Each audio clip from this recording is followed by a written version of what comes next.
नमस्ते, welcome back my YouTube channel. मैं रचना आप सभी का हार्दिक स्वागत और अभिनंदन करती हूँ अपने यूट्यूब चैनल पर। हिंदी के सभी एग्जामिनेशन की तैयारी करने के लिए आप मुझसे जुड़े रहिए, क्योंकि मैं आपको सभी इम्पोर्टेंट टॉपिक पढ़ा रही हूँ। अभी तक हमने वर्ण में स्पर्श व्यंजन के विषय में जानकारी प्राप्त की थी। आज हम पढ़ेंगे अल्पप्राण और महाप्राण। अल्पप्राण यानी कि अल्प, जिसको कहते हैं कम, अल्प कम। ठीक है, इसको याद करने के लिए सबसे अच्छा तरीका है, इसका हमको सबसे पहले कोड याद करना है। ये कोड है आपका 135।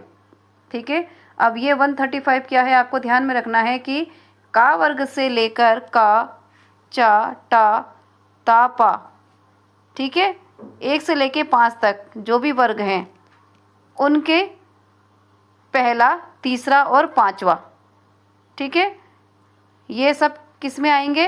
अल्प प्राण में आएंगे। अल्प प्राण जिनको बोलने में, प्राण का अर्थ होता है वायु या सांस, जिनको बोलने में कम समय लगता है, कम सांस लगती है जिनको बोलने में, वो होते हैं आपके अल्प प्राण। तो ये है का वर्ग, क, ग, ड, ठीक है, और इनका उच्चारण स्थान क्या है? कंठ। साथ साथ याद रखिए। चा वर्ग है च, ज, ज्ञ, इनका उच्चारण स्थान है तालु। टा वर्ग है ट, ड, ण, इनका उच्चारण है मूर्धन्य, जीभ। मूर्धन्य यानी कि जीभ को जो मुड़ाकर निकलते हैं। ता वर्ग है दंतव्य, त, द, न, और पा वर्ग है प, ब, म, यानी कि ओंठों के द्वारा। ये हो गया आपका अल्प प्राण। ठीक है, इतना आपको समझ में आ गया। इसके बाद है महाप्राण। अब देखिए महाप्राण, जिसको कि बोलने से ही पता चल रहा है कि महा यानी कि बड़ा, महा यानी कि बड़ा, लंबा, जिनको लंबा खींचना पड़ता है, वो कहलाते हैं महाप्राण। इनका कोड है 24। आपको अच्छे से याद रखना है। 24 का मतलब है कि प्रत्येक वर्ग का दूसरा और चौथा। ठीक है, प्रत्येक वर्ग का दूसरा और चौथा। इतना आपको समझ में आ गया?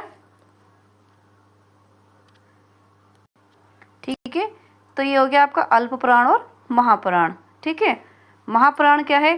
का वर्ग से लेके पा वर्ग तक, ठीक है, प्रत्येक वर्ग का दूसरा और चौथा।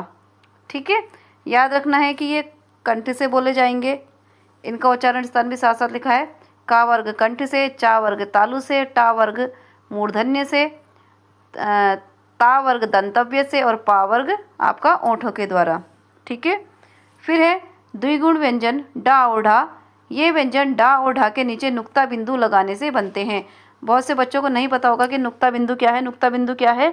जो कि डा और ढा के नीचे लगते हैं। एग्जाम्पल भी आपको दिया गया है, जैसे कि सड़क और पढ़ाई, ड और ढा के नीचे क्या लगा है? बिंदु लगा है, तो इसे कहते हैं नुक्ता बिंदु।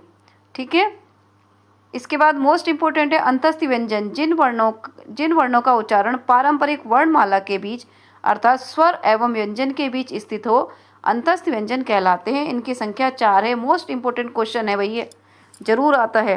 ठीक है, कि अंतस्थ व्यंजन क्या है? तो यारा लावा, इसको अच्छे से याद रखना है। इसके बाद हम आपको बताएंगे अर्धस्वर। अब आप कहेंगे कि अर्धस्वर क्या है? अर्धस्वर वे होते हैं जब हम उनका उच्चारण करते हैं ना, तो हमारे जो मुख के अंग है, हमारा मुंह पूरा नहीं खुलता, आधा ही खुलता है। जैसे आप बोले य, व, पूरा नहीं खुला मुंह, आधा ही खुला है ना, तो इसको कहते हैं अर्धव्यंजन। मोस्ट इंपोर्टेंट फिर आपको पूछा जाएगा लुंठित व्यंजन क्या है? लुंठित व्यंजन र। ठीक है, रा क्या है? हमारा लुंठित व्यंजन है। और लुंठित व्यंजन क्यों कहते हैं इसे? क्योंकि इसका उच्चारण करते समय जो हमारी जीभ है ना, ये ऊपर को मुड़ती है, रा बोलते समय। ठीक है, इसलिए इसे कहते हैं लुंठित व्यंजन। इसे प्रकंपित ध्वनि भी कहा जाता है। ठीक है, प्रकंपित ध्वनि अच्छे से याद रखना। मोस्ट इंपोर्टेंट चीज़ें आपको बता रही हूँ।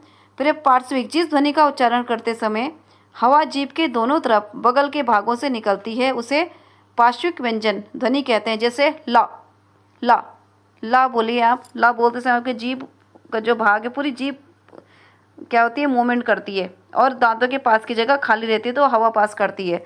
ठीक है, तो इसे कहते हैं पार्श्विक व्यंजन। फिर आता है आपका संयुक्त व्यंजन। संयुक्त व्यंजनों का उच्चारण अन्य व्यंजनों की सहायता से किया जाता है। यह भी बहुत मोस्ट इंपोर्टेंट क्वेश्चन है, जरूर आता है। संयुक्त व्यंजन कौन कौन से हैं भाई? ठीक है, छ, त्र, श, ज्ञ। तो यहाँ पे देखो क और श को मिला के श, कक्षा, जैसे हम कहते हैं कक्षा। ता और रा को मिला के त्रा, त्रिशूल। श और रा को मिला के श्री, ज्ञा, जा और ज्ञा को मिला के ज्ञा, ज्ञानी। ठीक है। हिंदी शब्दकोश में संयुक्त व्यंजनों का क्रम इस प्रकार है। अब संयुक्त व्यंजन क्या है, देखिए इसको भी अच्छे से याद रखना आप। श क के बाद आता है, र त्र के बाद, श के बाद, ठीक है, ज्ञा ज के बाद। फिर है विदेशों से आगत गृहीत ध्वनियाँ, अरबी, फारसी अ क ख ज फा, और अंग्रेजी चांद, अर्धचंद्र बिंदु वाले वर्ण, ये सब क्या हैं आपके संयुक्त व्यंजन हैं। ठीक है, तो आपको इनको अच्छे से याद रखना है। और ये हमारा जो हिंदी का फर्स्ट टॉपिक था वर्ण, आज यहीं पर समाप्त होता है। आपसे मैं फिर से मिलूंगी नेक्स्ट वीडियो में और फिर से बढ़ेंगे हम अपने हिंदी व्याकरण की तरफ। तब तक आप सभी स्वस्थ रहिए, मस्त रहिए, व्यस्त रहिए, अपना ध्यान रखिए।